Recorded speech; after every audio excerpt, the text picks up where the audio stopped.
I have to suffer in silence. I think it's kind of an Irish thing too, in a sense. But yeah, unfortunately. Although one thing I will say is while there are kind of strengths and weaknesses of any political and electoral system, we have a greater proximity to elected representatives here than in many European member states, and that is a strength that we sometimes underestimate. Like when I go, friends in different parts of Europe, and I lived and worked and studied in England for a while, and when people hear the ease of access to politicians, they're amazed, right? And what I often say, particularly when I'm in youth groups, is like, don't wait for politicians to come in and lobby you. Demand that they come in and explain what it is we're doing and why we're doing it in the areas of interest to you, whether they're policy areas or resource areas or geographical areas. And it's common that you do a lot of these events before an election, right? And again, at every one of these events I do, and I've been doing this for almost 20 years, I say, don't do this event only at the election. 6 months' time, a year's time, invite us back in and say, okay, you folks, you were elected. So what's gone on? What have you done? You came here a year ago and you said you were going to do X. Well, have you done X or Y? Or and force us to justify our continued existence, because that's the power that the voters have. Too often voters don't realise it's not about what you demand from us before an election, important as that is, right? It's about holding us to account. And of course, the good politicians will come in and will be honest and engage and tell you what they did or didn't do and why they could or couldn't do various things. But too often we're invited in before the election, and unless it's a proactive engagement like you guys are organising, or you have a politician who's proactive, people don't see it as an ongoing conversation that you should be having, and that's what democracy is. Yep, 100%. I think we'll get started. Few people in watching us. So I'd like to welcome you all here this evening. So I'm Lucy, I'm the Politics and Sociology President for this second year, and it'll be my final year. I'd also like to welcome Liam Cosgrove, the President and Founder of L.E.A.D Ireland, and our Active Citizenship MSU Senator. And also I'd like to welcome our guest, Deputy Eoin O Broin TD from Dublin Midwest. Thank you for attending, Eoin. No problem. Thank you for having me. We'll open the floor up to you and let you can speak to the people. Well, look, first of all, thank you very much for the invitation, and I really appreciate people taking the time out to come and talk and listen and engage.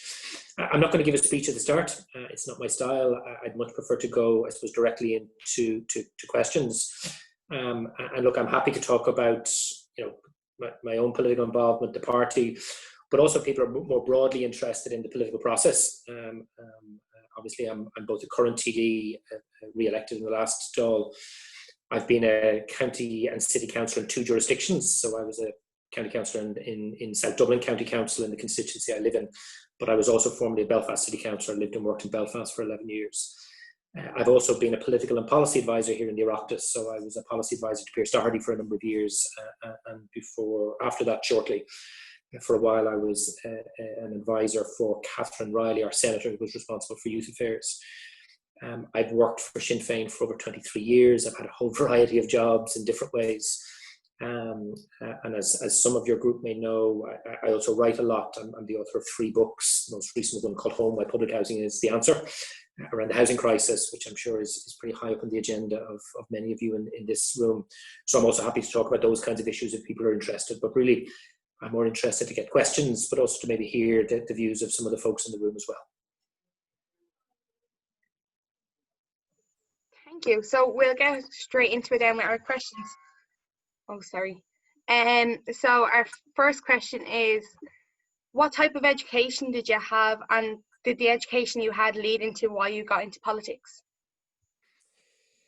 Yes and no is the answer to the last bit. So look, I'm from South County Dublin. I grew up in Cabinteely and Blackrock, and I suppose I was very fortunate that my parents had the means to send me to a private school.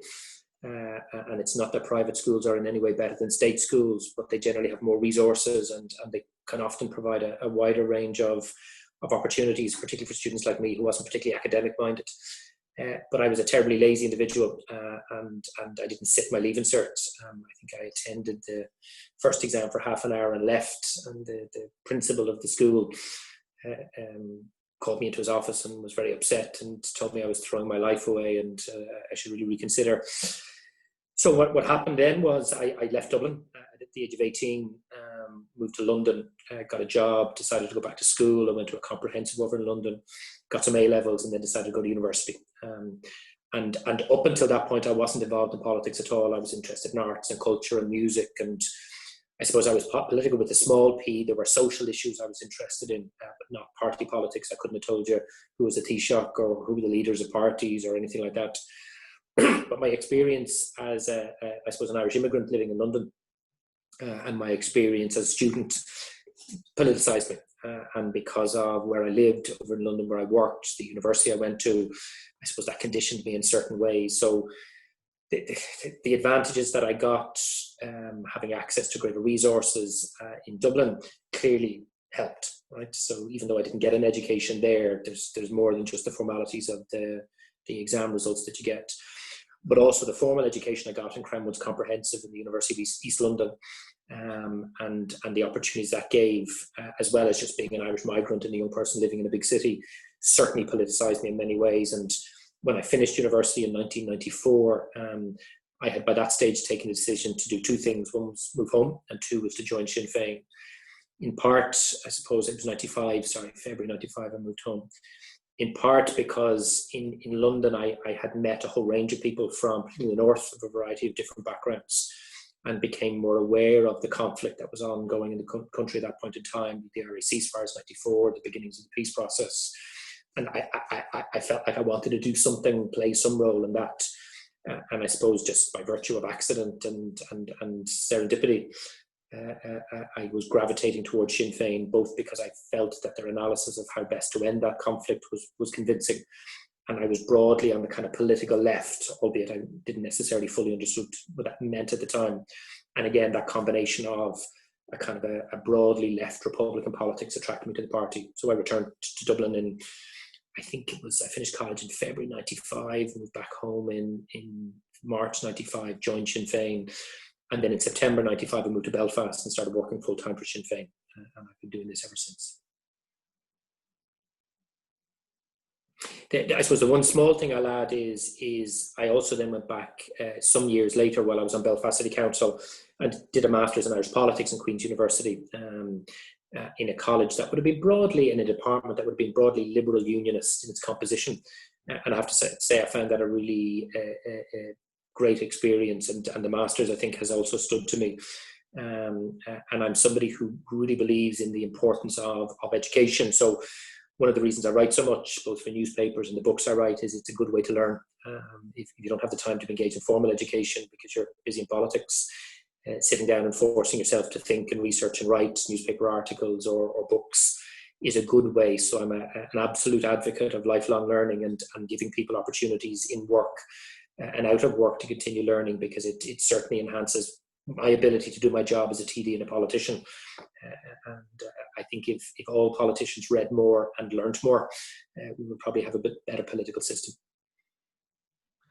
Yeah, so you've kind of mentioned how you've been involved in politics from a young age and kind of how you were politicized.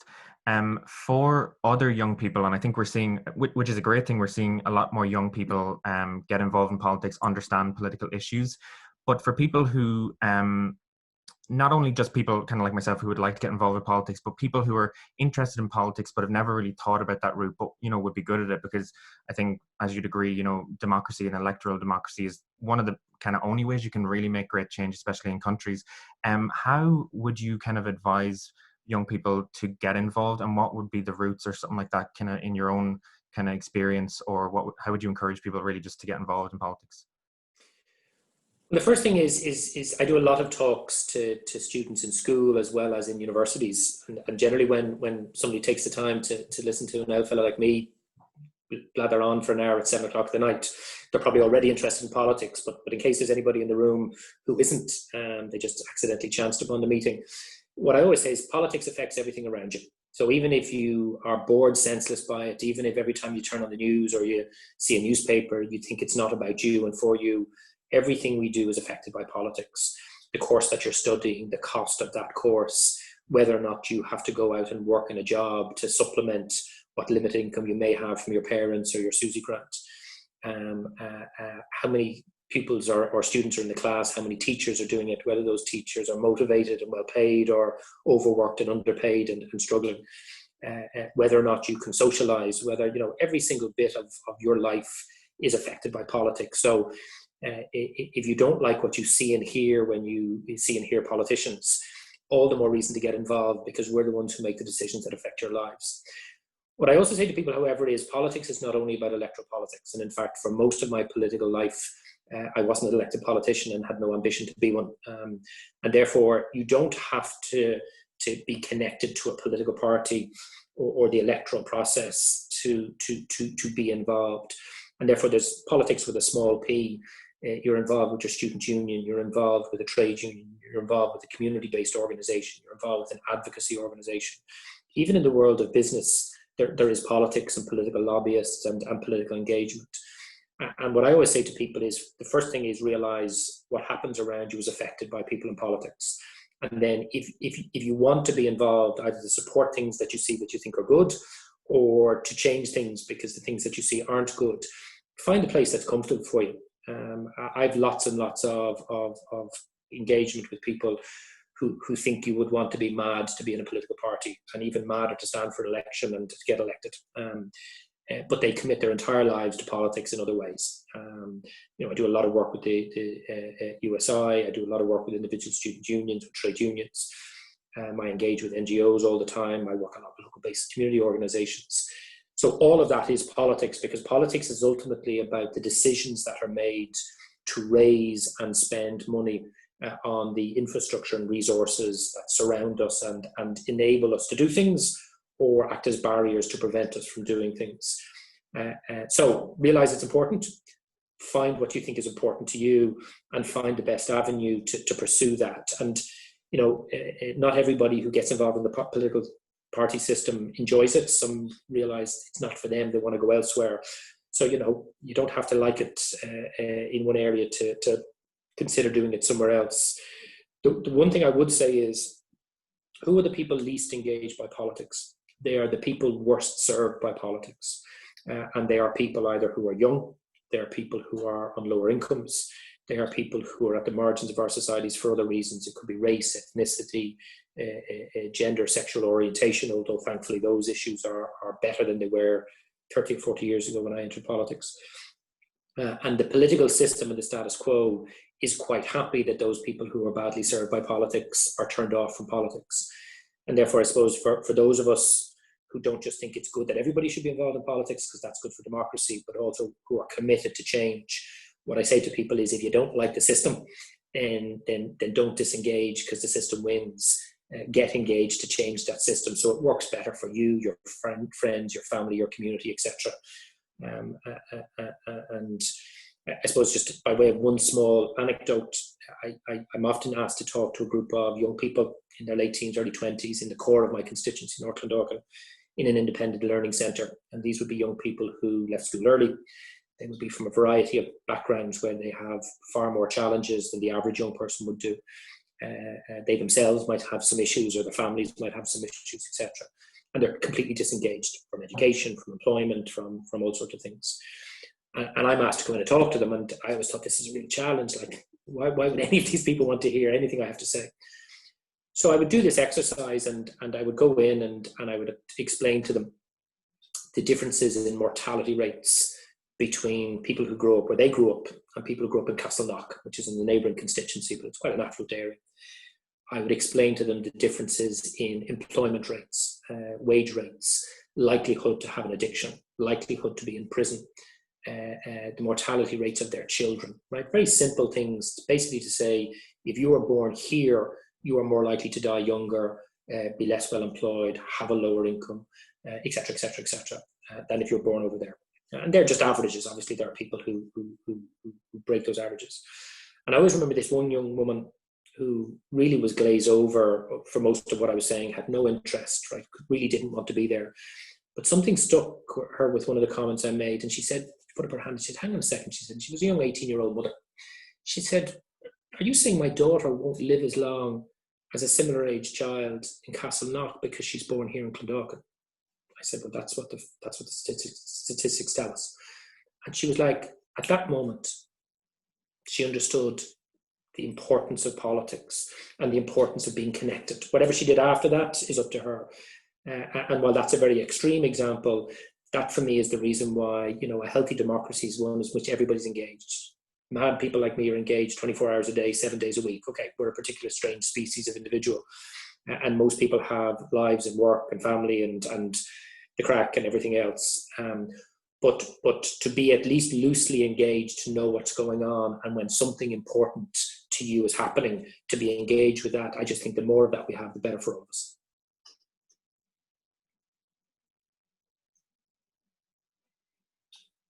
I think myself and Liam can agree with that by being quite involved in politics. So this question is a bit of so it's well known that yourself and Senator Lynn Boylan are married. Does politics ever get taken home? So a couple of things. First of all, we're not married, but we've been together over 10 years. Oh, sorry. So not at all. Don't worry about that. Okay, so look, people like me are very odd, because for me, politics isn't a job. I didn't get into this to earn a living. It's really fantastic that I earn a living from it, because for a long time of my activism, I didn't earn a living. I had to work part-time or full-time at night and all the rest of it. I do this because I have a passionate belief that Ireland could be a much better place than the place it is today. And I think the party and the policies that party has are part of the solution to making this a better country. So some people call that a vocation, some people call it a political commitment, some people call it ideology, whatever. So my life doesn't start, you know, when I get up and then when I go to work and then I do a job and then I go home. This is who I am all of the time. And generally speaking, crazy people like me are attracted to other crazy people who are like me. So it's quite common that you know, you end up in a relationship and with a life partner who shares all of that. So that means there isn't a distinction between work and life. There isn't a distinction between politics and non-politics. I think the challenge for activists, no matter what your activism is it can take over. So there was a long period of my life in my 20s and 30s where there was nothing else in my life but this, right? And apart from the fact that it makes you a very dull and boring person, it's also not good for your sanity. So as I've got a bit older, I carve out more space, and Lynn and I carve out more space to do non-political stuff, right? But like, what's non-political? Because when you go back to the point I made at the start, which is everything is political. So when we go to a movie, we end up having a conversation about the movie afterwards, about the politics of it. You know, I'm increasingly interested in architecture and public housing. But when I look at architecture, I'm now thinking about, you know, the politics of architecture and the equality of the architecture and all of that stuff. So that's not for everybody. Do you mean? And it's. I think sometimes when I'm in non-activist circles, I have to realize that not everybody else has that same enthusiasm. So, you know, tone it down a little bit. But for us, that's not a problem, because that's the way we choose to live our lives. I think the one thing I'll say is, it's always good to have more than one interest in life. And as any of you who follow Twitter will know, I have much more interest than just politics, and writing and reading is one of them. But I quite enjoy upsetting people with oddly cooked dishes on Twitter.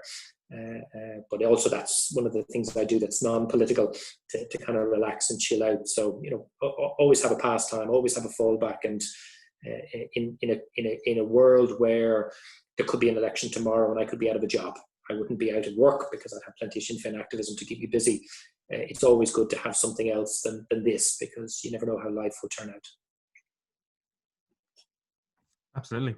So kind of on that, I suppose, in a way, a topic of how everything is political, seeing as, you know, we're students, we're members of student organizations and members of the Students' Union, I kind of wanted to get your feeling and kind of the party's policy on higher or publicly funded higher education and just basically students in general, because as we know, you know, according to the Casals report, which, you know, MSU Maynooth Students' Union, USI, and a number of different student bodies basically endorse and say we need a publicly funded model, and we need to do something basically because the system of higher education is falling apart as it is, and nothing could further emphasize the struggles and hardship that students are facing than, you know, nurses and midwives who are at the forefront of this. And obviously it's a very prevalent issue at the minute. You know, both my Twitter feed, Instagram, everywhere that I'm kind of looking at the minute has been completely, you know, besotted with this issue over since after what happened yesterday. And I kind of wanted to open up to you, what would, like, if in government or just in general, what is Sinn Féin's policies on this and kind of your feelings with what happened last night? Sure. So first of all, the broad policy of ours is that third level education should be free at the point of access. And it's important to finish that sentence. It's not free, it's free at the point of access. And the reason why I'm saying that is because the better educated we are, the better employment opportunities we have in the future, and the higher incomes we will have and the more tax we will pay. And the tax we will pay in the future will fund the free at the point of access education of the next generation, in the same way that the free education that I got in London, I went to a polytechnic that then became a university. It was free at the point of access. I had no fees. I couldn't have gone to that college without those fees. And for me, that education was a life-changing experience in all sorts of good ways. So education is never free, but it should be free at the point of access. And free at the point of access should actually mean free at the point of access. And that means, you know, tuition fees and the like. In our election manifesto and our alternative budget, we show exactly how we would phase all of the tuition fees out over a number of years and the other supports we would put in place, for example, in a variety of ways. And then obviously you need additional supports, because even where there's no cost to accessing education, people still have to get to and from college. People have to be able to accommodate themselves. People have to be able to pay for books and eat and sleep and have a bit of crack and all the rest of it. And therefore, there's a variety of supports that are also required. And while some of those would be on a means-tested basis, it would be on a far more generous basis than the present. It's also important to understand that third-level education isn't an expenditure for government, it's an investment. And we need politicians to start seeing it as an investment in the future of the state and the well-being of families and communities, rather than as a loss, because when you talk about expenditure, it's a loss. And on those grounds, I think a society that is serious about building its ability to meet all of the challenges, whether they're social, economic, environmental, of the future, then the more it invests in the current generation, the better. And if you think about it, there was a time before the mid-1960s where access to second level education wasn't universal. And if somebody today said, oh, we shouldn't have universal access to secondary education, people would look at them like they're crazy. They would just look at them like, well, you know, like in the space of a generation, adult literacy levels were dramatically reduced, skill levels were dramatically increased, the ability of the state to attract foreign direct investment or people to start their own businesses here was dramatically improved because of that decision in the mid-60s by the then government. So we have to take the same approach to third level education. That means all third level education, folks, not just universities. Because one of our big problems here is we still have this appalling snobbery between the kind of the professional education, whether that's law or business or medicine, etc., and what are pejoratively called the technical trades, what people are learning in TUD and the ITs and all of that. And again, if you go to much more successful economies like in the Scandinavian countries or continental Europe, they treat all third level education at the same level. Like being a bricklayer is no worse a profession than being a brain surgeon. And the opportunities for bricklayers to train perpetually throughout the course of their life to upskill and become very experienced and qualified engineers of all sorts are real lifetime opportunities for people who have those skills. So we also need to tackle all of that. So in a sense, that's our approach to it. The big challenge is how you fund it. And again, I suppose without boring people with the technical detail, if you have a look at our alternative budgets, you'd see year on year, we map out very clearly how we would raise the additional expenditure, either by closing existing tax breaks or raising additional tax revenue, and how we would prioritize that investment in various ways. And while I'm not as expert on the finer detail of that than our education spokespeople, all the stuff is on the Sinn Féin website if people are interested in seeing the detail of it. Brilliant, thank you. Would you like? Oh, sorry, apologies. You'd also asked about last night. This is very important, and sometimes this stuff gets lost. Thankfully, precisely, Liam, for the reason you say that we've an increasingly politicised student body, and the student midwives and the student nurses are a great example of that. But there was a motion tabled by a number of independent and left deputies, which was essentially around insisting that the government pay student midwives and student nurses who are working and give them a fair return for the work they're doing. The government amended that motion with something that was the opposite of that, and the vote then meant essentially all of the government TDs, Fianna Fáil, Fine Gael and the Greens, all voted essentially not to support a motion to pay student nurses and midwives who are working. And all of the opposition, I think it's one of the first votes this has happened, Liam, all of the opposition voted against the government amendment and for the motion for the pay. It's one of the closest votes we've had to date. I think it might have been 71-77, although there was some TDs on either side missing. But what for me was really great was what happened afterwards. Just because you lose a vote doesn't mean you lost the battle.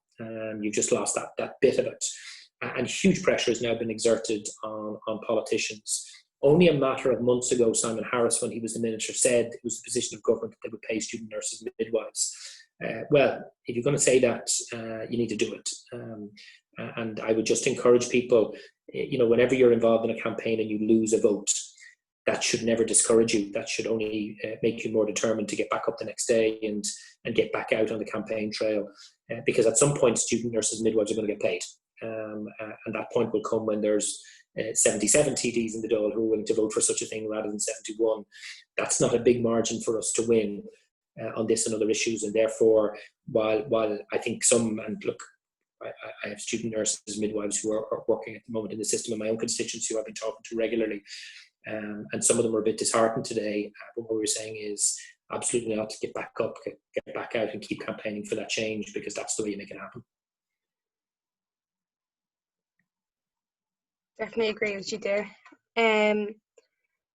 So my next question is on housing. So if you were the Minister of Housing, say in the next Dáil, what would you do on student houses in particular, because of how much students have to pay in rents?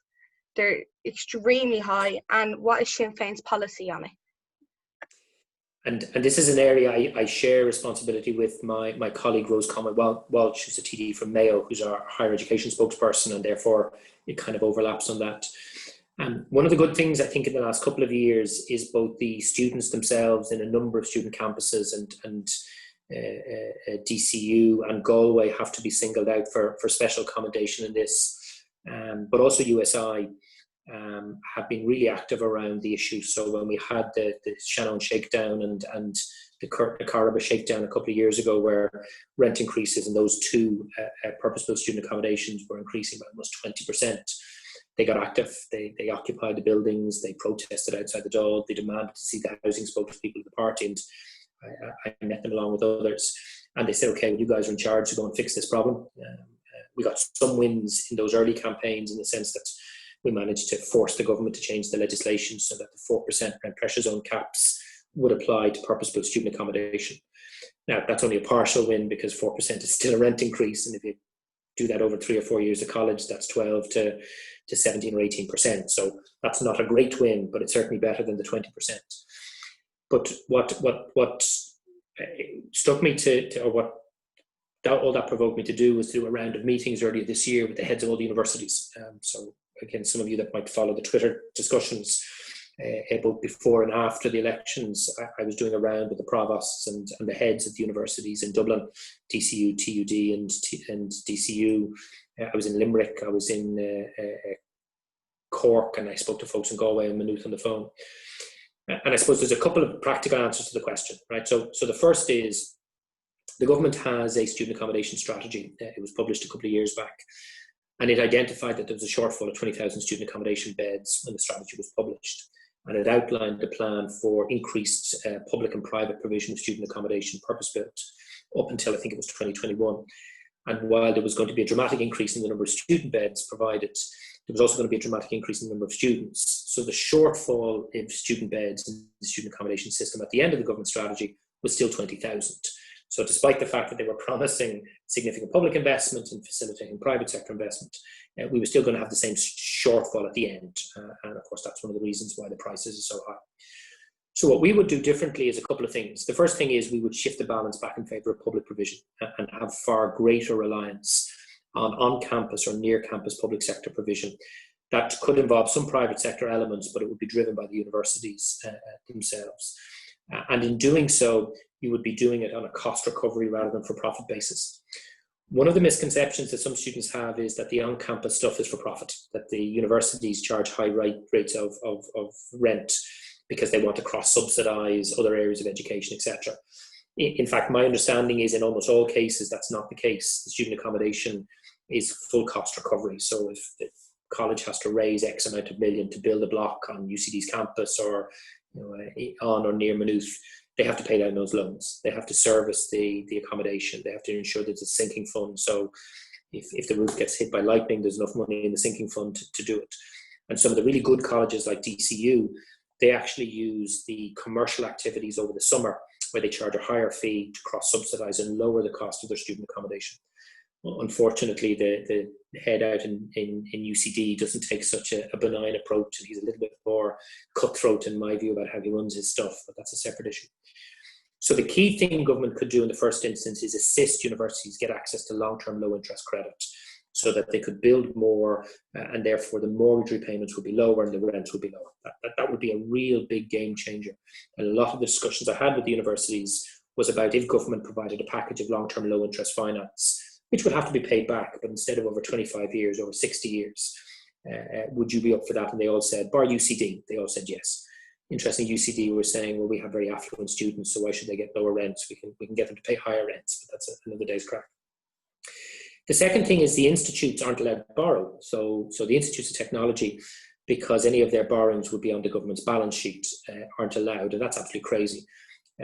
So we need a mechanism to bring the institutes of the technical institutes together and allow them to borrow to do the same.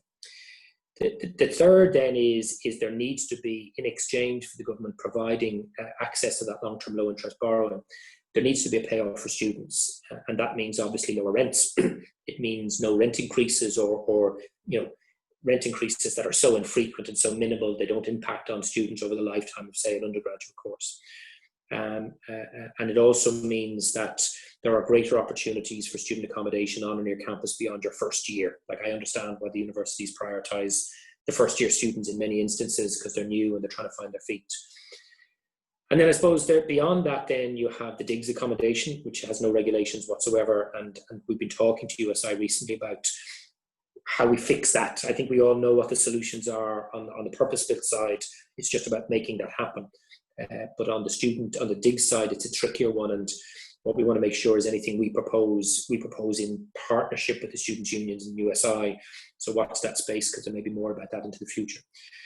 And then I suppose the last thing is COVID, because COVID has created a series of real problems, or it has exposed problems that have been there for a while. So this business of you guys, if this affects you, paying for a full term in advance and then not being able to extract yourself from a full term is just crackers. I mean, COVID has just shown how absurd that is.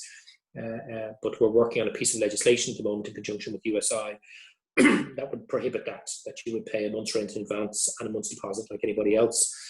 And if you were extracting yourself early, you might lose a portion of the deposit. But this business of paying 3 or 4 months in advance and losing all of that if you're extracting yourself early, no matter what the circumstances are wrong, but particularly in COVID circumstances, is absolutely wrong.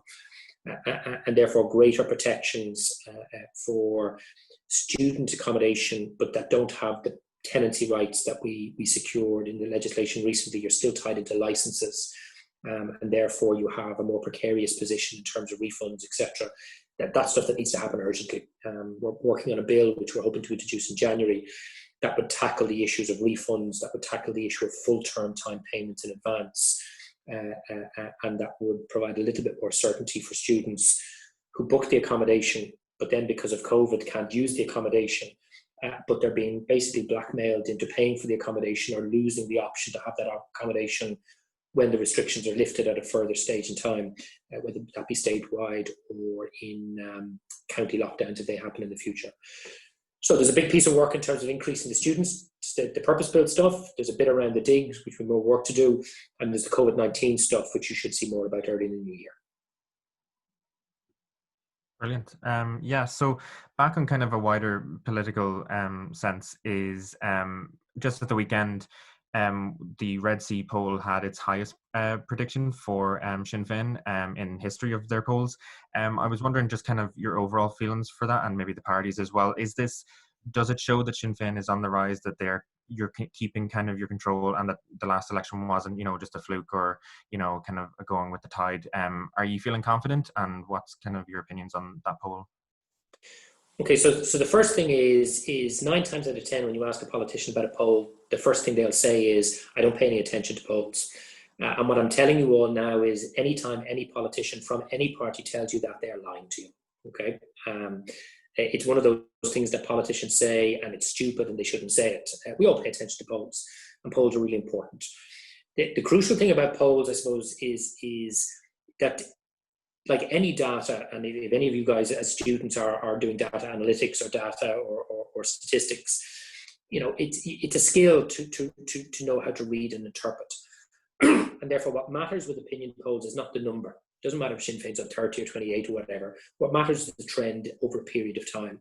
And those trends don't lie. They give you a broad sense of where the ranking of the political parties are. And sometimes people who are new to polling scratch their heads, because you'll have 2 polls out in the one weekend, and Sinn Féin will be up on 3 points on 30 and down 2 points on 29. And people are saying, like, how does that make sense? But when you place all those polls on a poll graph, you can see the trends, and the trends are normally in line with each other, particularly in the period in run-up to an election. The other thing is, I'd say, when you look at the headline figures in any newspaper opinion poll, they have excluded the undecideds by the time you're seeing their headline polls. So you should always try and look for the core numbers, and the core numbers include the undecideds. They don't always publish them. Invariably, at this point in time, about 20% of people are undecided. Some of those will revert back to the party they voted for before, others won't. And therefore, it's the core numbers that are really key. And the core numbers probably we didn't get the core numbers for the Red C poll, but they probably knocked 3, 4, or 5 percentage points off the top 3 parties in terms of where you're actually at. And the reason why the undecided is important is because that tells you, first of all, how many people, if there was an election today, would vote for Sinn Féin. So it's probably not 30%. It could be more like 24 or 25. But it also shows you that if there's 20% undecideds, that's part of the battleground. That's who you're pitching for in terms of to get yourself up to the 30% if you can. And different polling companies have different methodologies about how to deal with the undecided. Some just exclude them. They literally subtract them and recalculate the percentages. Red C has a methodology which, if I understand it right, excludes half of them and then redistributes the other half on the basis of the last election, which is a scientifically, I suppose, credible way of doing it. And then the other thing is interesting, Red C are increasingly moving to online polling rather than telephone polling. Some still do telephone, some do door-to-door. So what do the polls tell us? Well, what the polls tell us is that from about 3 weeks out from the general election, Sinn Féin started to get a significant boost and moved from a party in the mid-teens to a party in the mid-20s. And the election then showed that was an accurate position. We took 24% of the vote. And pretty much every opinion poll since then has had us holding that position or bettering that position.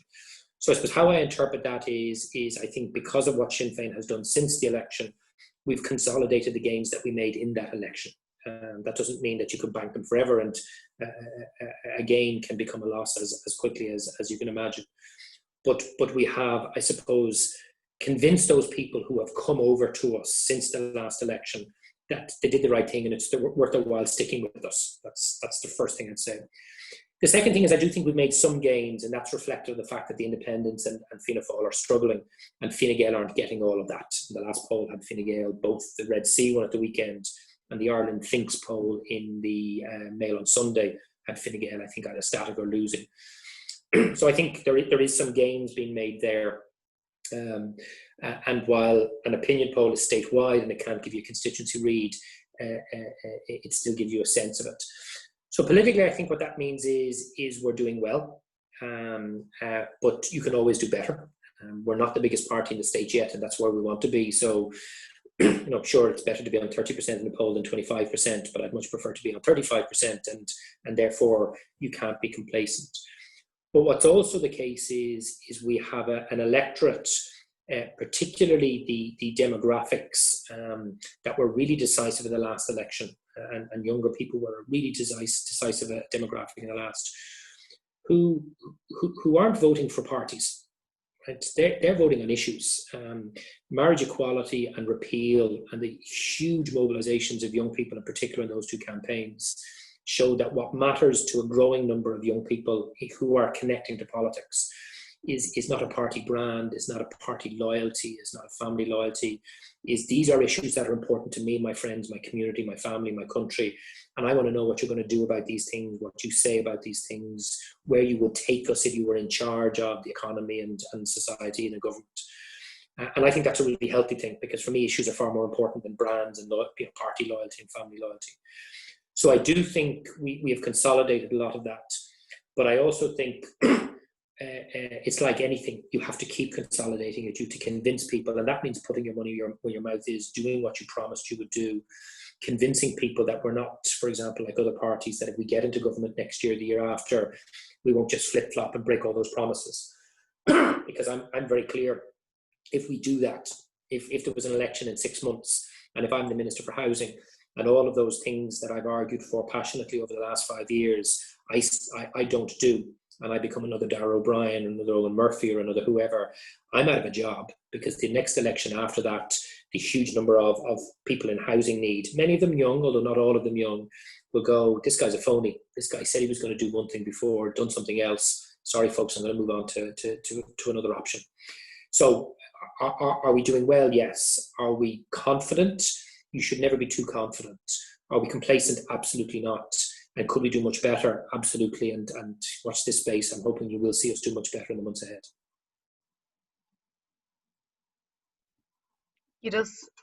I'd be interested to see when you think the next election is, but that's that at the end. So, do you believe that the country is ready for a left-wing government, and will they allow you to govern properly?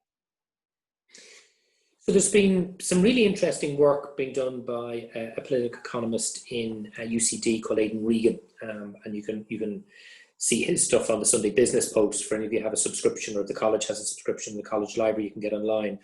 And he's been looking at a lot of data that asks this question. So I'll give you my opinion in a second, but first, I suppose let's listen to the data for a second. And what he's saying is that in a whole range of issues, public opinion, what we call the centre of political gravity, has been moving to the left over the last decade and a half. And I think that's definitely the case on a whole range of issues, on EU integration, on tax, on public spend, on education, on housing, on health, on childcare, etc. And I think that's borne out by the electoral data. For any of you that study history or are older than probably the average in the room, if you go back to 1989, 80% of the electorate voted for centre-right candidates. 80%. That was Fianna Fáil, Fine Gael, the PDs, and I don't use centre-right pejoratively. I just mean parties that broadly have a centre-right socioeconomic view of the world and pursue centre-right economic policies. In the election just gone, for the first time in the history of the state, broadly speaking, centre-right candidates did not get 50% of the vote. That's a transformational shift. Politics is like glaciers in the Arctic. The tectonic plates move very, very slowly, and you often don't see them moving until something dramatic happens. But what we've been witnessing over the last 30-odd years, and particularly since the imposition of harsh austerity in 2011, is increasingly people have been re-evaluating the political options. And as a new generation of young people come into, and look, young people can be centre-right, they can be centre, they can be centre-left, they can be far left, just like anybody else. But the general centre of gravity has been moving leftwards. So in that sense, I actually think we could have had a left-of-centre government in the last election. It wouldn't have been 100% left, but it would have been led by the parties of the left, Sinn Féin, the Soc Dems, Labour, the Greens, etc. I think one of the really interesting things about what's happening with Fianna Fáil is it creates an even greater possibility of a left-led, if not an exclusive left of centre government. The issue then is, what does that look like? Well, what that looks like is a government that says there are a number of fundamental things that the state has to guarantee. And guarantee doesn't mean give for free, right? It's a little bit like the education piece I meant earlier. It means guarantee people's access free at the point of delivery, or guarantee people's access at a level of affordability. And they are healthcare, housing, education, childcare. You know, fundamental things that a progressive left of centre government will guarantee, so that the state, rather than as it currently sees its role, as just providing a safety net for the very, very poor in our society, and everybody else kind of has to fend for themselves, which actually means that families on modest incomes who don't qualify for the means-tested supports get nothing at all, right? Rather than that model, what we call the residualised kind of safety net welfare state model, we believe in universal services because we believe it creates a healthier, happier, more content, more economically prosperous and more cohesive society. Obviously, as an Irish Republican Party with a commitment to Irish unity and the creation of a democracy on the island of Ireland that's not only democratic but also socially just, we see that on an all-Ireland basis, and that's another conversation we can have. But to achieve that kind of left of centre government, you need a different kind of tax regime. It needs to be much fairer. It needs to be much more based on ability to pay. And it needs to invest in key public infrastructure. That isn't about handouts. It's not about giving people stuff for free that they then, you know, go off and benefit from without giving anything back. It's about empowering people. And I suppose the best example of that is healthcare. So today, there is about 40% of our society that can access our public health system free at the point of delivery. Yes, they have to wait for 2, 3 or 4 years for operations. Some of them are operations that the delay causes them, you know, life-altering pain and harm, but they get access to a public health system.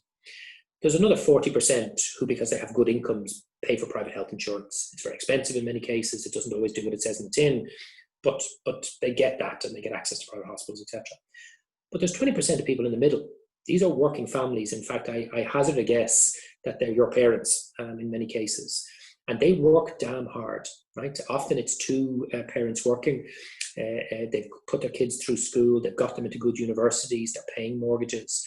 And they can't afford healthcare, and they don't get access to medical care. Right? And in what kind of sane, rational, civilized world do we say to 20% of people in the middle who break their back every day to get out and do everything right, that I'm sorry, but the state won't provide you access to universal health care.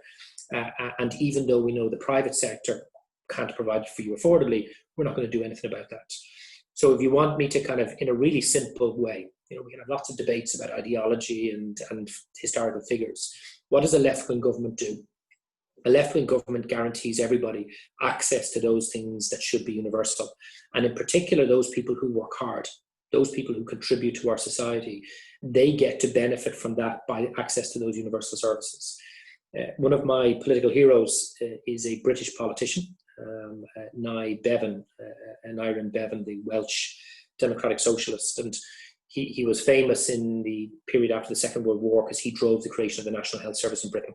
And having lived in Belfast for 11 years and benefited from that National Health Service, I can guarantee you the superiority of it, notwithstanding difficulties in the north from our system here. But he was also the Minister for Housing, and he introduced very, very similar principles about universal access to housing, which unfortunately didn't prove to be as successful. I think when I talk to anybody, and I spend my life talking to people as a politician, taxi drivers, students, mothers, workers, retired people, when I say to people that a left-wing government means that 20% of people without healthcare get access to universal healthcare, are you ready for that? They say, where do I sign up? And if I say to those people, you might even have to pay a tiny little bit extra tax, although for many people you won't. But what you get in return is you don't have to worry, do you have 60 euros in the pocket every time your child is sick and needs to go to the doctor? You don't have to pay excessive medication charges for your asthmatic child or your child with whatever. People go, that is what I want. I want to work hard, live well, and get good services. So to answer the question definitively, do I think Ireland's ready for a left-wing government? Absolutely. And I think the fact that we didn't get one in the election that just happened is probably going to further fuel the success of those parties like ourselves who are arguing for those kinds of solutions to the social and economic problems in our society today.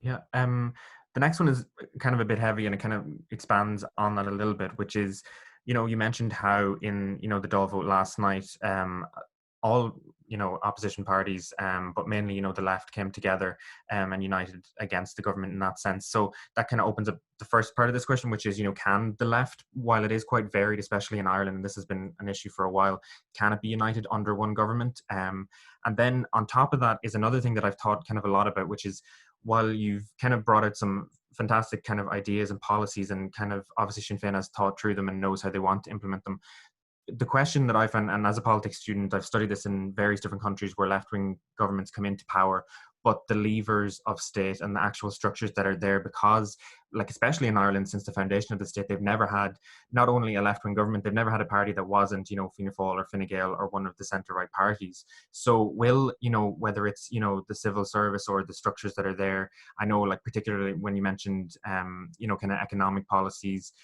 people in the Department of Finance, will this be like a massive complete transformation? Will it have to be? Have you thought that far ahead, or is it, do you know what I mean? Like, is that doable as well? Yeah, so I mean, first of all, can the left work together? Yes, we can.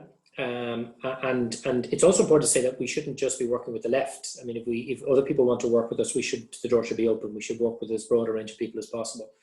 And again, go back to what I say, politics isn't just about parties, and government isn't just about parties. It's about trade unions, civil society, business organisations, communities. And therefore, the more consensus a government can reach, while at the same time staying true to the policy objectives and principles, the better for everybody. And I suppose no country is ready for a left-wing government until it has it, and no left-wing government succeeds until it does. And while that might sound like a trite thing to say, again, I go back to the National Health Service in Britain, because it's a good example. So when Nye Bevan wanted to introduce the National Health Service, and there had been years of research from the Beveridge Report and people inside both the Conservative Party and the Labour Party who thought it was a good idea, but there was never the political will for it. But also the doctors didn't want it. The GPs in Britain at the time were like our GPs. They were all private operators, and their worry was a public health system would see them lose money. The consultants definitely didn't want it because they got big fees working big private hospitals. Again, that sounds a little bit similar to where we are today. The workers were nervous about it because they were like, hang on a second, could the government actually do this? Did they have the capacity, etc.? But I suppose it got to a turning point where everything aligned right. There was the right government, the right minister, the right set of public circumstances post-war, desire for real change, desire for universal support for working people, and smart politicians and smart trade unionists and smart civil servants got everything right to produce a really good health system. It wasn't perfect at the start, but they did it very well. And of course, there had to be compromises. Nye Bevan famously was asked the question, how did you get the GPs to sign up to something they said they wouldn't? He said, I stuffed their pockets with gold. And while that wasn't necessarily the case, it recognised the fact that if you want a greater good, compromise along the way has to be got. I think the difficulty for a lot of left-wing governments, like there was a very left-wing government in Britain at the end of the 70s, in France in the early 80s, in the Scandinavian countries in the 90s. Obviously, we had Greece and our friends in Syriza more recently. And the difficulty in many of those cases is often those parties took power at deep moments of economic crisis, where the ability of the state to raise its own finances were very limited, and the international money markets and other international forces weren't going to allow a left-wing government demonstrate that you can govern credibly and successfully. And therefore, for example, pressure was put to do various things. And the Labour Party government of the 70s, the French Socialist and Communist Party government of the 80s, and particularly our friends in Greece in the period after 2012, 13, 14 is a good example of that. But if anybody wants to see a more successful left-wing government, they may go to Portugal. They've been doing really, really interesting things under the radar. Not everything is perfect, but there's some really positive stuff there on many of the issues we're talking about. If you look at other countries, and there are strengths and weaknesses, but there are examples from Scandinavian countries, there are examples from municipal governments that have strong powers in Europe, and some Latin American countries that have shown, with the right alignment of public support, smart institutional operators in government, and alliances outside of government, you can deliver real change. But also look at the change we've delivered already. If you take, for example, marriage equality, as somebody who has been involved in publicly campaigning and advocating for LGBTIQ plus rights all my political life, there was a time when there was a very small number of people who'd come out in a demonstration and support gay marriage. And yet, led by the LGBTI plus QI plus communities, apologies, my brain is a bit fried, and progressive politicians, however you want to define them, more and more people were brought over to that point of view, to the point that when we had a referendum, even people like Leo Varadkar, who only several years earlier had argued on the floor of the Dáil against gay marriage, realised that no, this was the right thing to do. And that's what I mean by working with everybody, right? Likewise with repeal. So they're examples of where stuff that's 10 or 20 years ago, people would have said, nah, the public isn't ready, not the civil servants won't allow it, not the sectoral vested interests won't allow it. You're right, when it comes to the economy, it has to be a bigger challenge. And I think that's how we have to explain to people how a fair tax system, not some crazy idea that's in an academic textbook that can't operate in the real world, but a fairer tax system can generate revenues that improve everybody's lives. And I'll give you one example why I think this is likely to happen. We did Sinn Féin did an economics conference a couple of years ago. Pierce Doherty organised it. And we invited the president of the Dublin Chamber of Commerce, so no radical revolutionary socialist or Irish Republican.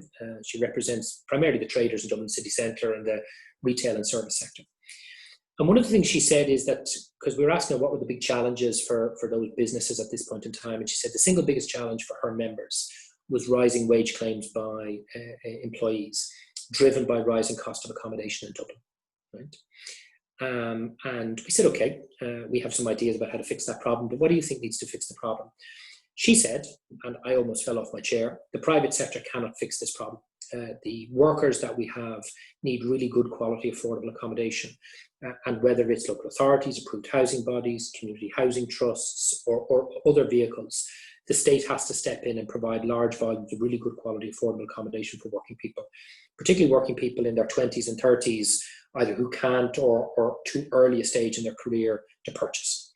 So there was a woman, a self-proclaimed standard bearer for the capitalist economy, representing all of the leading businesses in our city centre, calling for a left-wing solution to the housing crisis, something that Sinn Féin has been calling for, for several decades.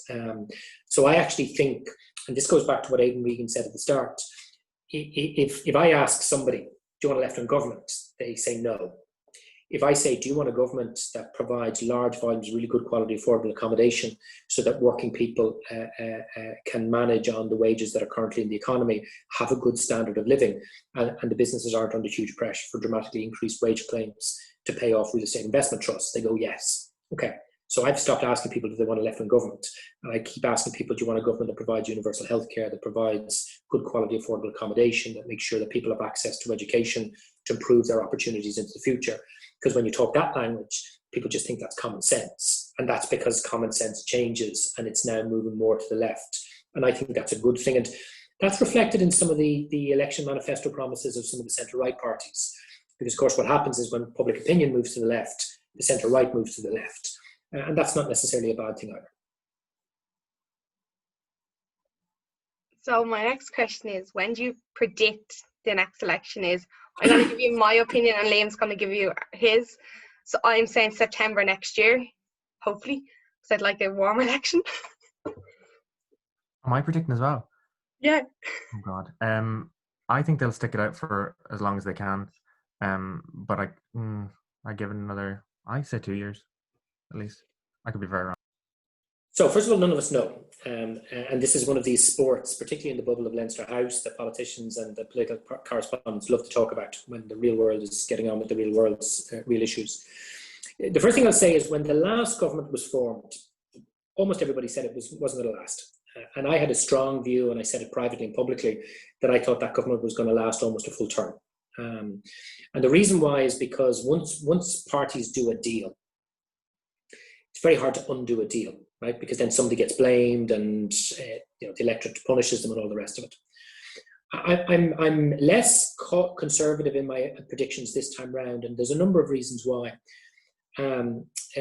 Fine Gael have had a remarkable year, right? They've gone from the third party to the first party, and they don't know how long that's going to last. And therefore, there is an incentive for Fine Gael, as soon as is possible, to get back to the polls in circumstances where they don't get blamed for going back to the polls. That's the first thing.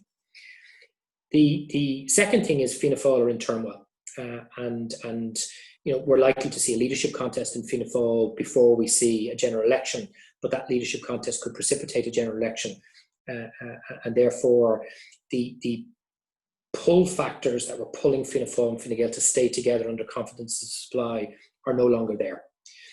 You can see a constant sniping from Fine Gael, including from the Taoiseach against Fianna Fáil. You can see endless backbench Fianna Fáil disquiet being leaked to the media, sometimes in real time from the parliamentary party meetings.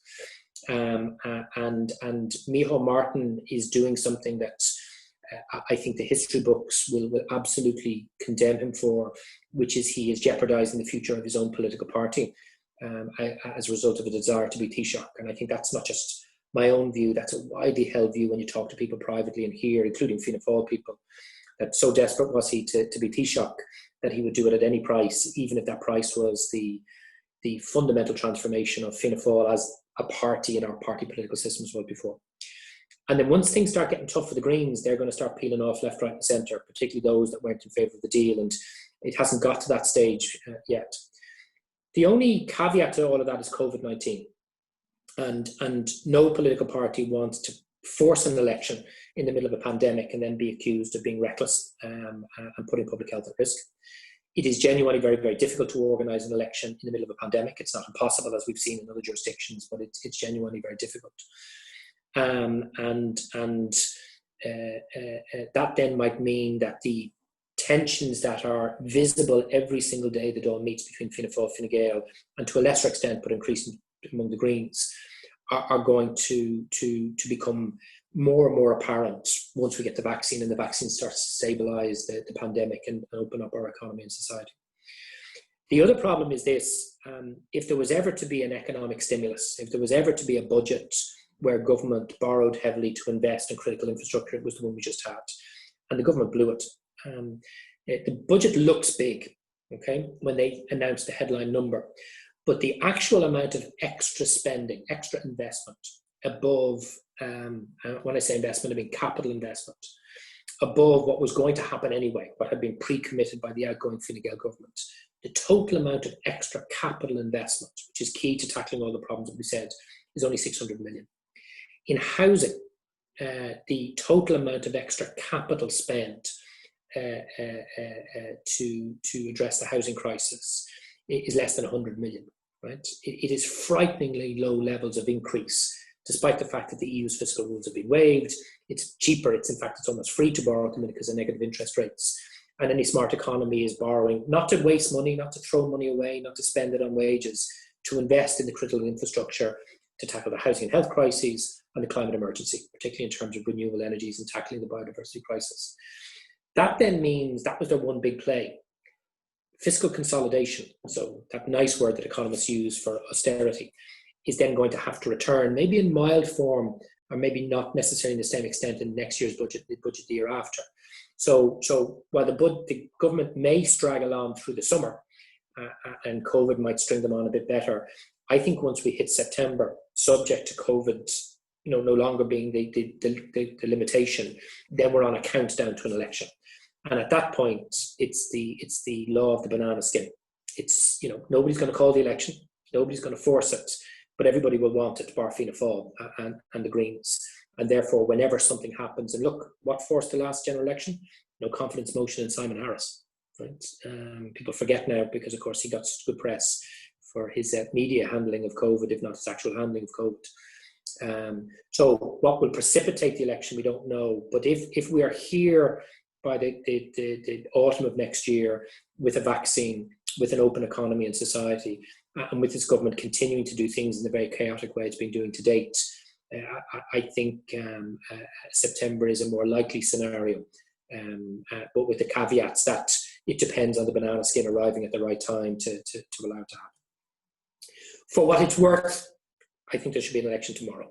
and obviously we can't have one, but I think we have never had a government as chaotic, as dysfunctional, as incoherent as the one that we have now. And again, I think COVID is saving them enormously. But for me, and okay, I don't think we should have an election tomorrow. Christmas is too close and you guys have exams and coursework and whatever. But for me, the sooner we have an election, the better, because we almost had a left-wing government the last time. I'm quite happy to tell people about the negotiations if you have time or you're interested. We almost had one. And those who tell you that we didn't are lying or don't know what they're talking about. And if we almost had one the last time, I think the chances of us having one on the other side of the next general election are exceptionally high. And I think that's a good thing for the country. I think I'm the same as you there. I'd actually love to hear about the negotiations that were held. Yeah. For forming a left government. Sorry, someone's just at my door. So look, I mean, I suppose to give a condensed version of it, we had a general election. The results surprised everybody, and the two parties that or at least one of those parties that just assumed they were going to be in government weren't. And therefore, for the first time, nobody knew what was going to happen in the negotiations. It really is the first time, certainly since 1948 in the Inter-Party Coalition. And there were three options on the table. And all three were real options. And I can speak a little bit more openly about this now than I could have been before because time has passed. But option A was the government that we've got. It was a grand coalition of Fianna Fáil and Fine Gael with somebody else supporting. That was always an option. And Fianna Fáil and Fine Gael probably realised that very shortly after the exit poll, let alone after the results. The second option was a minority government that would have been led by Sinn Féin, but would have had the Social Democrats, the Greens, the Labour Party. And while the smaller left parties wouldn't have been a member of it because they didn't want to be, they would have supported it externally. The weakness of that government was it wouldn't have had a majority on the floor of the Dáil. And therefore it would have been quite volatile, quite unpredictable. And in some senses, it would have always been at the mercy of Fianna Fáil and Fine Gael to decide when to collapse it or not. But it was an option. But there was a third option, and it was one that was being actively discussed in all the private meetings. And it wasn't without its problems, but it was the first option, but with Fianna Fáil as a minority partner. That would have been led by Sinn Féin, with the Social Democrats, the Greens, probably not Labour because they weren't involved at that stage, but as a caucus. Those three parties coming together and saying, there's a bunch of values we share in terms of broadly left of centre politics, a more radical position on climate action and biodiversity crisis, a more participative approach to democracy, which on an all-Ireland basis would at least allow for conversation around Irish unity in a more proactive way. And therefore, if you could have agreed a core caucus position between those three parties, those three, what we call the pro-change parties, the three parties that did well in the general election, unlike all of the others, would have been in a majority position in cabinet. And Fianna Fáil could have decided to be part of that and claimed their quasi-social democratic roots that they often like to claim from Lemass onwards. It would have been tough for Sinn Féin and for our electorate. That would have been hard to swallow because people don't trust Fianna Fáil and people suffered grievously at the hands of Fianna Fáil's economic policies. It would have been challenging for the Greens and the Soc Dems. They have some issues around Sinn Féin and legacy issues in relation to conflict, and we've obviously seen some of that stuff play itself out in relation to one of my colleagues' very regrettable tweets over the last number of days. And it would have been tough for Fianna Fáil because they would have been taking a big gamble to become a junior partner in a government. And junior partners in government tend not to do very well historically from the state. So it was not without its problems. The further left parties who would have been happy to support externally a minority government would of course not supported that, and they made it very clear to us in the talks that they would criticise us if we went down that path. But those three options were on the table, and I was in all the negotiations. So I was in the meetings with the Green Party, with the Soc Dems, with the what we call the Group of 7 TDs, which was the Independents for Change, People for Profit, Solidarity and Rise. Some of my colleagues were in meetings with the Independents and with Fianna Fáil, etc. But that third option was there, and half of the Green Party wanted it to happen, and half of them didn't.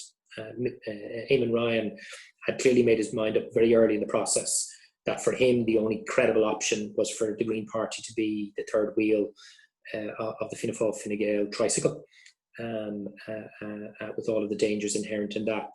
And while there was a tussle near the end to try and pull the Greens back to the progressive government for change option, COVID intervened. In some senses, I think COVID has had a dramatic impact on that. I think if COVID hadn't have happened, we could have been in a different scenario, but we'll never know. So for those people who say that the Social Democrats or Sinn Féin or others weren't interested in being in government, weren't serious about it, I'll tell you this, I spent a very, very considerable period of my life from February through till June trying to make that government happen, as did Pearse and Mary Lou and Louisa Riley and Matt Carthy and David Cullinan and others. I can tell you for sure the members of the Soc Dems I was engaging with, the members of the Greens, particularly on the progressive side of that party, really wanted that government for change. And I think even some of the further left TDs in the group of seven, while they would have criticised it, the idea of a left-led government, where we don't have enough TDs for a left-only government, but a left-led government, was still an interesting proposition. I think the Green Party did their voters a disservice, because if you look at all the opinion polls, there are two things that motivate most Green voters: climate and housing. And that's not just my opinion, that's a demonstrable statistical and polling fact. And this government is not going to solve the housing crisis. I wish it would. If Darragh O'Brien comes up with good policies, I will vote for them, I will cheerlead them, I will welcome them. But I see no evidence that that's going to be the case. And I also am genuinely really concerned that the Greens are going to lower their expectations on climate to stay in with Fianna Fáil and Fine Gael. So I suppose the story of the negotiations may be told in greater detail at a later stage, but there were huge hours and hours and hours of meetings to tease this stuff out. Policy papers and position papers and principle papers and what are often called non-papers were being exchanged all over the place. And in some senses, maybe it was a good dry run, so that if we do get the election next year, I think those of us who are serious about forming that government and who may in hindsight have realised we could have done bits of the negotiation better, or indeed with the hindsight of the election we could have stood more candidates and had more TDs elected, we won't be making those kinds of mistakes again, and we'll be better prepared the next time. But it was, for me, certainly a very interesting process. And look, politics is a competitive game. And one of the reasons why it's trickier for like-minded parties to cooperate is because, of course, you're competing with each other for votes the next time there's an election. So it's not that the left can't cooperate. It's that Fianna Fáil and Fine Gael never had to cooperate because they were able to share power and opposition at all times. Whereas when I'm sitting down with the Soc Dems and the Greens and the group of seven, we all know that there's a pool of voters who are open to voting for any one of our parties. And therefore, you know, it's like sport. You know, there's always a bit of a competitive edge in there. But the closeness, I think, to that government, maybe I'm exaggerating a bit with hindsight, but we were closer to that government than a lot of people think. And watch that space the next time round. If we don't make it happen, we only have ourselves to blame. Yeah, I actually think it was that close to actually having a government led by the left. A question has just come in from the floor. Do Sinn Féin plan to run more candidates in the next general election? Absolutely. We're doing a very detailed constituency by constituency analysis, looking at where we can stand extra seats. Like there were somewhere between 5 and 10 seats we could have won the last time if we had stood more candidates. Some people think it was more than that, but it wasn't. But we're also higher in the polls now than we were before. So there's a question about, in fact, should we be pitching at what we would have won if we had the right number of candidates the last time, or do we want to be more ambitious? And of course, you always have to be careful. If you stand too many, you run the risk of losing. So absolutely, we will be standing the maximum number of candidates to win the maximum number of seats. And again, we don't know, but I think if there was an election today, we would be winning a substantially larger number of seats than we would have done the last time, and maybe even doing a little bit better again if the polls are anyway correct at the moment. Sorry, I was waiting to see if that name was coming in. No, I totally understand it, because we had two candidates obviously, and you had, after the local elections, you probably thought about it and took a few people off you. Well, no, keep in mind, right, like when your election candidate strategy is set months and months in advance of an election. And like getting a candidate isn't an easy thing, right? There aren't a long list of crazy people like me who are willing to do this because it's hard work. Look, anybody who thinks politics is easy and getting elected is easy, come and try and do it for a while. It's a hard slog. There's long hours. And by the way, this isn't a complaint. I love every bit of it that I do, but it's not a 9-to-5 job. And if you want to be a TD, I stood in 2 general elections before I got elected, and 2 council elections before I got elected in the south. We work 50, 60, 70-hour days. You have to have a thick skin, a brass neck, and a slightly deranged personality to stick through it all and come out the other side of it. So getting candidates is tough. Winning elections is tough. Being able to predict, and for 4 years, we were on 14% in the polls, right? Roughly, for 4 years. We'd had a really, really bad local and European election, much primarily because of mistakes we made ourselves. So when we were sat in August, September, deciding candidate strategies, we were looking at 4 years of a 14% poll average and getting tanked in 2 elections the previous March or May or whenever the 2019 locals and Europeans were. So the number of candidates we stood, some people thought was ambitious. The by-election, and it was in my general election constituency that we had the by-election in November last year, you remember, and I was the director of elections for my really good constituency colleague Mark Ward. We went in to win that election, and we had a strategy, and it worked. But immediately after that election, we were really struggling because we were thinking, wow, we won the 1. Do we think we could win 2? Now, no matter what happened, we were going to win and fight to win the 2 seats. But it really was only 4 weeks out from the election that there was opinion polls saying that we were not on 14, 15, 16%, that we were on 19, 20, 22, 24%. Nobody predicted that, nobody. And anybody who criticizes us for not having predicted it, I think should go back and reflect on it a little bit. I think the challenge now is to try and have a better system of predicting candidate strategy and gathering your data much more effectively. And that's what we'll do. So you don't decide this stuff a week out from the election. We had a meeting in my own constituency the other day with our national election department with very detailed data analysis saying, folks, could we win 3? On 30% in the polls.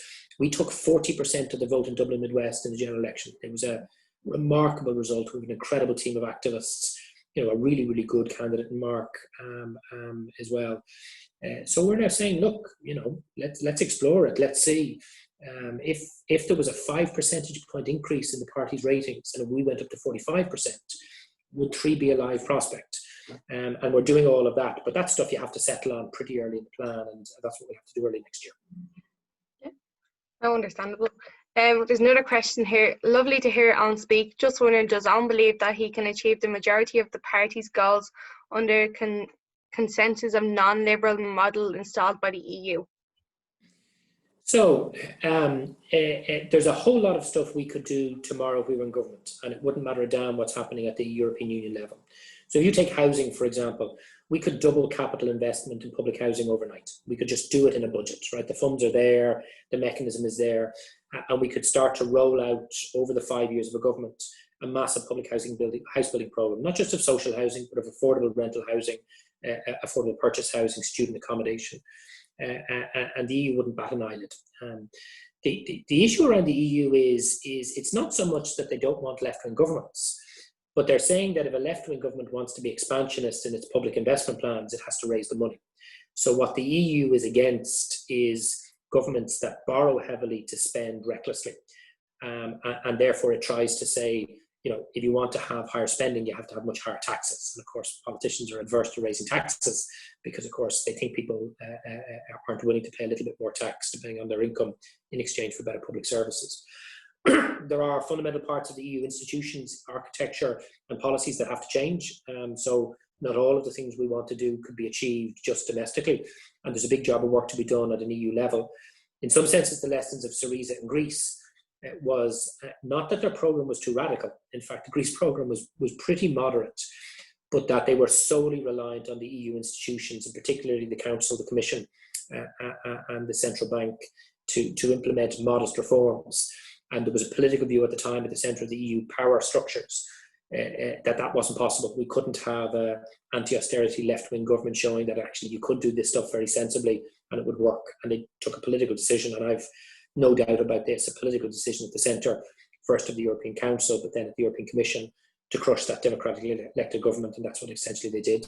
They threatened them that if they didn't do exactly what the Commission prescribed in terms of detailed policy, they would cut off the funding taps and that country would go bust. And it's a shame, because the Greek people have suffered enormously from it.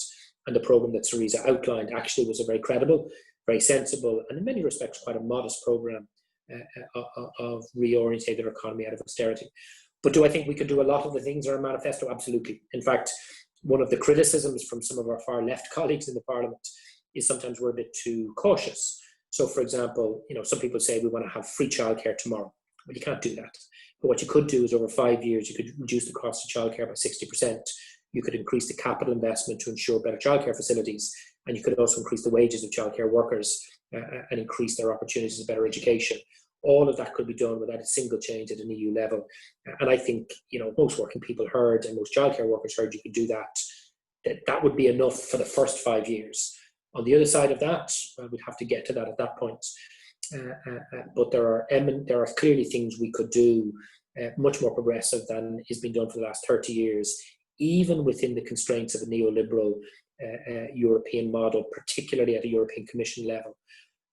We don't spend enough time critiquing the European Union. For far too long, it was those nasty Brexit debates about being for or against.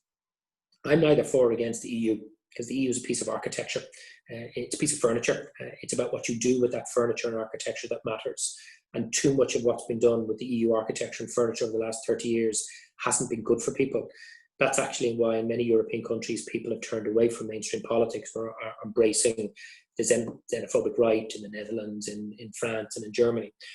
And if we want that to stop, we have to realise that that kind of neoliberal economic model has failed large volumes of working people, that the private market can't fix all our problems. It has its place, but it can't be the top of the pile. And if we cannot guarantee working people access to housing, healthcare, childcare, and education for their kids, then that's not an economic model that I support. And therefore battles will have to be played out at the EU level, but we can still do an awful lot even within the context in which it's set.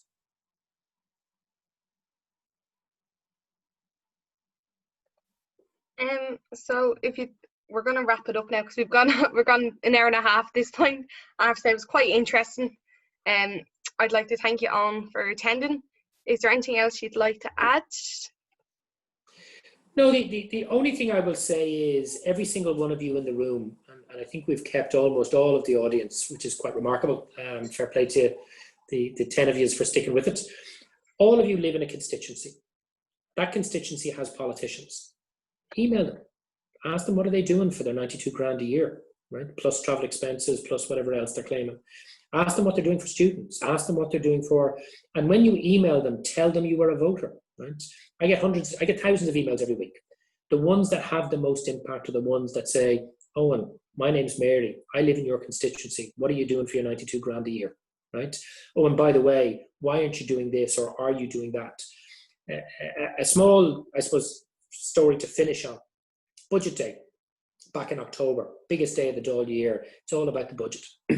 But there was a group of people out there on the margins of our society who had been let down for decades. They were the women and children who were forced to live and were born in mother and baby homes. One of the biggest scandals in the history of this state. They are a group of people who have been ignored, who have been sidelined, who have been battered and bruised physically and emotionally by government after government after government. And they got wind that the government was about to do something pretty nasty. So you know what they did? They sent thousands of emails, thousands and thousands of emails into the Oireachtas on budget day. One of the most coordinated campaigns I've ever seen here. And every single one of those emails was saying, government, don't do this. It crashed our system, right? On budget day. It has never happened on an issue that's not related to the budget. And all of a sudden, every single politician, doesn't matter if you had a position on this or not, was sitting up and paying attention. And then a week afterwards, they did the second phase, which was every TD started getting emails from their constituents. The first email campaign was you emailed every TD, crash the system, right?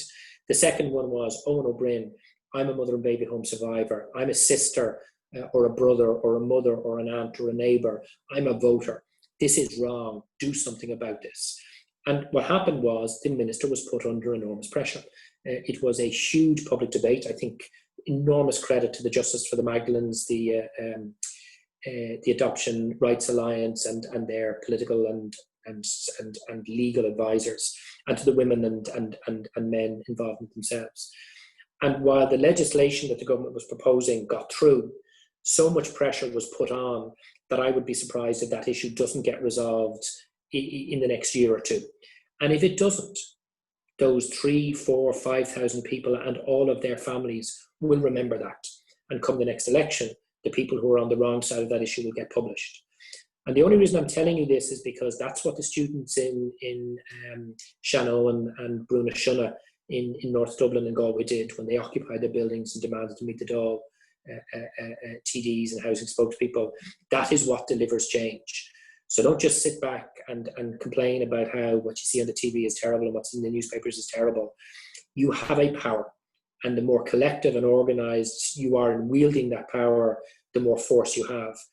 And if you think that's not enough, join a party, join a trade union, join a students' union, get involved in a civic organisation that meets your palate and taste, and be part of the change that this country needs. And whether it's the change I advocate or the change that somebody else advocates, things can get better, things can be done better. And all we need is more people to say, do you know what?